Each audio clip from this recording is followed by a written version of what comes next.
Hello friends, ओम श्री गणेशाय नमः। जय माता दी।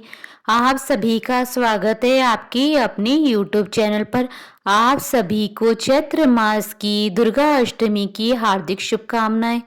फ्रेंड्स, आज हम आपको इस वीडियो में बताने जा रहे हैं साल 2023 की चैत्र मास की दुर्गा अष्टमी का शुभ मुहूर्त, पूजा विधि, कन्या पूजन की विधि, व्रत कथा, महत्व और दुर्गा अष्टमी पर किए जाने वाले अचूक उपायों के बारे में। फ्रेंड्स, वीडियो शुरू करने से पहले आपसे रिक्वेस्ट है, अगर आप हमारे चैनल पर नए हैं और आपने अभी तक चैनल को सब्सक्राइब नहीं किया है तो प्लीज़ सब्सक्राइब कीजिएगा चैनल को, साथ ही प्रेस कीजिएगा बेल आइकन को, जिससे नए वीडियो से रिलेटेड नोटिफिकेशन आपको तुरंत प्राप्त हो सके। और वीडियो पसंद आने पर वीडियो को लाइक और शेयर जरूर कीजिएगा ताकि सभी भक्तों को इस वीडियो का लाभ प्राप्त हो सके। और कमेंट बॉक्स में जय माता दी जरूर लिखिएगा। चैत्र नवरात्रि की अष्टमी तिथि का विशेष महत्व होता है। नवरात्रि में मां दुर्गा के 9 रूपों की पूजा बेहद खास मानी जाती है। चैत्र माह की शुक्ल पक्ष की अष्टमी तिथि को यानी 8वें दिन देवी दुर्गा के 8वें स्वरूप मां गौरी का पूजन किया जाता है। धार्मिक मान्यता है कि अष्टमी तिथि पर सच्चे मन से मां गौरी की पूजा अर्चना करने से भक्तों की सभी मनोकामनाएं पूरी होती है। माता महागौरी को ममता की मूर्त कहा जाता है। ज्योतिष शास्त्र के अनुसार मां गौरी की पूजा करने से राहु के बुरे प्रभाव कम हो जाते हैं। नवरात्रि की पावन दिनों में अष्टमी तिथि का विशेष महत्व होता है।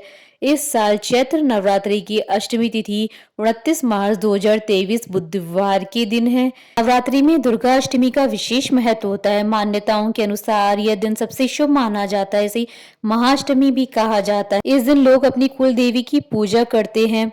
दुर्गा अष्टमी पर कई लोग कुल देवी का पूजन करते हैं। सबकी अपनी परंपरा के अनुसार सप्तमी, अष्टमी और नवमी पर होता है, लेकिन अधिकतर घरों में अष्टमी पूजन किया जाता है। ज्योतिष शास्त्र के अनुसार कुल देवी वंश को आगे बढ़ाने वाली होती है। इस दिन वंश वृद्धि के लिए और घर के कुल की सलामती के लिए कुल देवी का पूजन किया जाता है।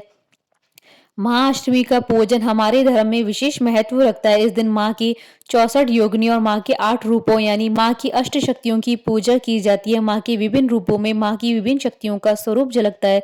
इस दौरान माँ ब्राह्मी, माहेश्वरी, कौमारी, वैष्णवी, वराही, नरसिंही, इंद्राणी और चामुंडा 8 शक्तियों की पूजा की जाती है। अष्टमी पूजन पर संधि पूजा का भी विशेष महत्व होता है। संधि, जिसे नाम से ही स्पष्ट है, जब दो तिथियों का मिलन होता है उसे संधि कहते हैं। इसी तरह जब अष्टमी तिथि समाप्त होती है और नवमी तिथि शुरू होती है उस समय को संधि पूजा कहते हैं। यह पूजा इसलिए खास मानी जाती है कि इस संधि के दौरान ही देवी चामुंडा माता ने चंड और मुंड राक्षसों का वध किया था। फ्रेंड्स, अब आइए जानते हैं दुर्गा अष्टमी के शुभ मुहूर्त के बारे में। हिंदू पंचांग के अनुसार इस बार चैत्र मास की दुर्गा अष्टमी 29 मार्च 2023 बुधवार के दिन है। चैत्र शुक्ल अष्टमी तिथि प्रारंभ होगी 28 मार्च 2023 को रात्रि 7:02 पर और चैत्र शुक्ल अष्टमी तिथि का समापन होगा 29 मार्च 2023 को रात्रि 9:07 पर। पूजा का समय रहेगा 29 मार्च 2023 को सुबह 9:02 से सुबह 10:49 तक। और ब्रह्म मुहूर्त रहेगा सुबह 4:42 से सुबह 5:29 तक। और गोधूली मुहूर्त रहेगा शाम 6:36 से शाम 6:59 तक। और अमृत काल का मुहूर्त रहेगा सुबह 9:02 से सुबह 10:49 तक। और रवि योग रहेगा रात्रि 8:07 से अगले दिन सुबह 6:14 तक। और विजय मुहूर्त रहेगा दोपहर 2:30 से दोपहर 3:19 तक। और संधि पूजा का प्रारंभ होगा रात्रि 8:43 पर और संधि पूजा का समापन होगा रात्रि 9:31 पर।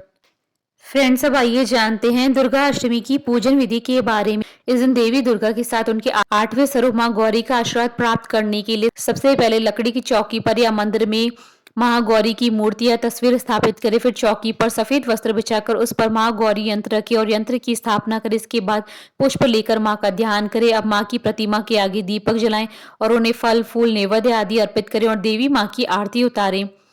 शादी में आ रही रुकावटों को दूर करने के लिए मां गौरी की पूजा की जाती है। मान्यता है कि मां गौरी की पूजा से दाम्पत्य जीवन सुखद बना रहता है, साथ ही पारिवारिक कलेश भी खत्म होता है। ऐसी मान्यता है कि माता सीता ने भी श्री राम की प्राप्ति के लिए देवी माँ गौरी की पूजा की थी। फ्रेंड्स, अब आइए जानते हैं कन्या पूजन की विधि के बारे में। नवरात्रि में अष्टमी के दिन कन्या पूजन करना श्रेष्ठ माना जाता है। मान्यता है कि नवरात्रि में कन्या पूजन से माँ दुर्गा प्रसन्न होती है और भक्तों को सुख समृद्धि का आशीर्वाद देती हैं। नवरात्रि में माँ अष्टमी या नवमी के दिन कन्या पूजन किया जाता है। 2 से 10 साल तक की आयु की कन्याओं के साथ एक लांगोरिया अर्थात छोटे लड़के को पूरी, हलवा, चने की सब्जी आदि खिलाया जाता है। इसके बाद कन्याओं को तिलक करके हाथ में मौली बांधकर गिफ्ट तथा दक्षिणा आदि देकर आशीर्वाद लिया जाता है।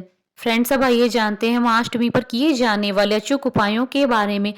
अष्टमी तिथि पर माँ गौरी की विधि विधान से पूजा करने से भक्तों के सारे काम बन जाते हैं। साथ ही माँ गौरी की चालीसा पढ़ने या सुनने से रिश्तों में खुशहाली पनपने लगती है। इसके अलावा जीवन में तरक्की के लिए इस दिन कुछ और भी विशेष उपाय करने चाहिए। कहा जाता है कि अष्टमी तिथि पर माँ दुर्गा को लाल रंग की चुनरी में सिक्के और बताशे रखकर चढ़ाना चाहिए। ऐसा करने से माँ आपकी सभी मुरादें पूरी करेंगी। साथ ही इस दिन कन्या पूजन के दौरान 9 कन्याओं को उनकी पसंद का भोजन कराने के बाद उनकी जरूरत का सामान तथा लाल रंग का सामान जरूर भेंट करें। ऐसा करने से माता रानी की कृपा बरसती है। मान्यता है कि अष्टमी के दिन किसी सुहागन स्त्री को लाल रंग की साड़ी और श्रृंगार का सामान भेंट करना चाहिए। ऐसा करने से आपके घर परिवार में सुख समृद्धि आएगी तथा साल भर घर में धन की आवक बनी रहेगी। साथ ही माँ दुर्गा भी प्रसन्न होती हैं। शास्त्रों के अनुसार अष्टमी के दिन तुलसी के पौधे के पास 9 दिए जलाने चाहिए। साथ ही उनकी परिक्रमा करनी चाहिए। इससे घर में सभी रोग दोष का नाश होता है। साथ ही माँ अष्टमी के दिन माँ दुर्गा को लौंग की माला अर्पित करें। इसके बाद लाल गुलाब के फूल से पूजा करें। मान्यता है कि ऐसा करने से देवी दुर्गा आपके सभी कष्टों को दूर करेंगी। मान्यता है कि अष्टमी के दिन हवन के बिना पूजा का फल नहीं मिलता है, इसलिए इस दिन हवन जरूर करें। लेकिन इस बात का ध्यान रखें कि आहुति की सामग्री हवन कुंड से बाहर इधर उधर नहीं गिरनी चाहिए।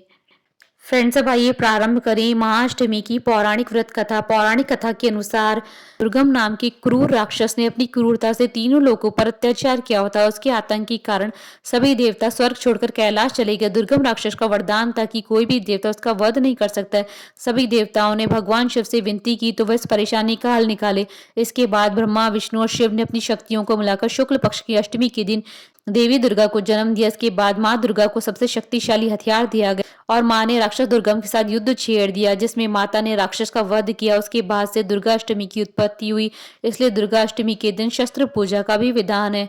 बोलिए जयकारा माँ माई का सच्चे दरबार की जय। हमारे साथ इस वीडियो में अंत तक बने रहने के लिए आपका धन्यवाद। ओम श्री गणेशाय नमः। जय माता दी।